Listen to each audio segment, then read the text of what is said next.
Chapter 5, Section 2, From Republic to Empire. After gaining control of the Italian peninsula from the Latins and the Etruscans, Rome began to build an empire around the Mediterranean Sea. This expansion created conflicts with Roman society that weakened and finally crushed the Republic. Rome fought 3 wars with Carthage, a city-state on the northern coast of Africa. Carthage ruled over an empire that stretched from North Africa to the western Mediterranean, including parts of Spain. As Rome expanded westward, conflict between these two powers became inevitable. These wars were called the Punic Wars, from Punicus, the Latin word for Phoenician. In the first war, Rome won and took the islands of Sicily, Corsica, and Sardinia. The Carthaginians sought revenge in the Second Punic War. Hannibal, a general from Carthage, took dozens of elephants on an epic march toward the Pyrenees, through France and over the Alps into Italy. Hannibal won many battles throughout Italy. He failed, though, to capture Rome. The Romans sent an army to attack Carthage. The Romans defeated the Carthaginians at last. Many Romans wanted to destroy Carthage. Finally, a third Punic War completely destroyed the city-state. Many were killed and sold off into slavery. The Carthaginians fought for their own preservation and the sovereignty of Africa. The Romans for supremacy and world domination. The Romans were committed to a policy of imperialism, or establishing control over foreign lands and peoples. The Romans went east and confronted the Hellenistic rulers who had divided up the empire of Alexander the Great. Eventually, Macedonia, Greece, and parts of Asia Minor surrendered and became Roman provinces. By 133 BCE, Roman power extended from Spain to Egypt. The Roman Republic begins to decline. Rome plunged into a series of civil wars.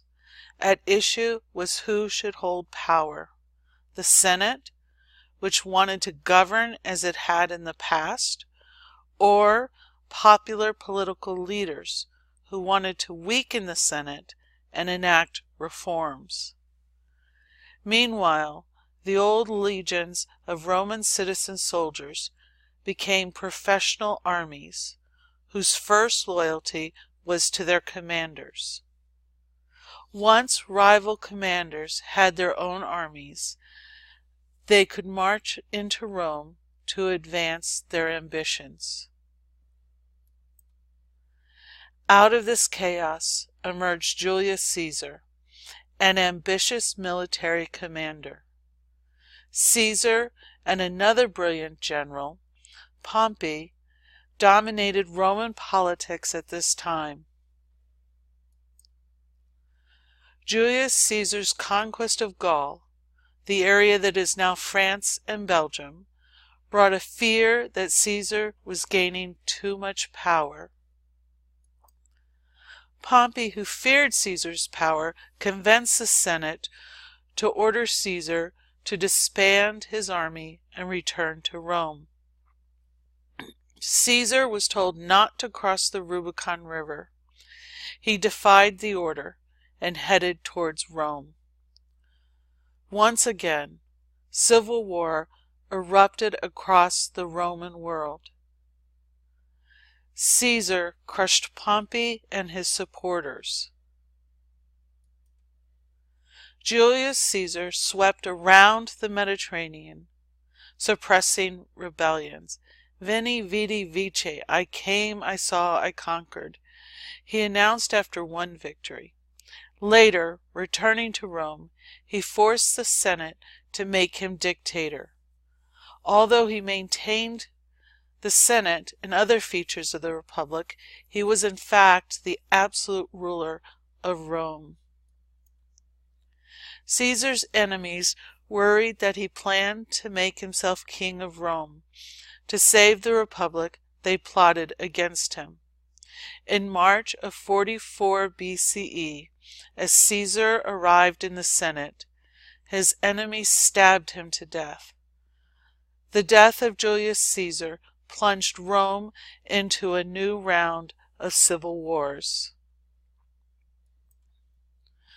Mark Antony, Caesar's chief general, and Octavian, Caesar's grandnephew, joined forces to hunt down the murderers. The two men soon quarreled, however, setting off a bitter struggle for power. In 31 BCE, Octavian finally defeated Antony and his powerful ally, Queen Cleopatra of Egypt. The age of the Roman Empire dawns. The Senate gave the triumphant Octavian the title of Augustus, or Exalted One. Although he was careful not to call himself king, a title that Romans had hated since Etruscan times, Augustus exercised absolute power and named his successor, just as a king would do. Augustus laid a foundation for a stable government. He also undertook economic reforms. To make the tax system fairer, he ordered a census or population count of the empire, so there would be records of all who should be taxed. This is the census that Mary and Joseph had to go to Bethlehem so they could register. The Pax Romana brings prosperity. The 200-year span that began with Augustus and ended with Marcus Aurelius is known as the period of the Pax Romana, or Roman peace. During that time, Rome rule brought peace, order, unity, and prosperity to lands stretching from the Euphrates River in the east to Britain in the west, an area roughly equal in size to the continental United States. During the Pax Romana, the general prosperity hid underlying social and economic problems. To the emperors who paid for entertainments, such as gladiator contests, these amusements were a way to pacify the city's restless mobs. In much the same spirit, the government provided free grain to feed the poor. Critics warned against this policy of bread and circuses, but few listened.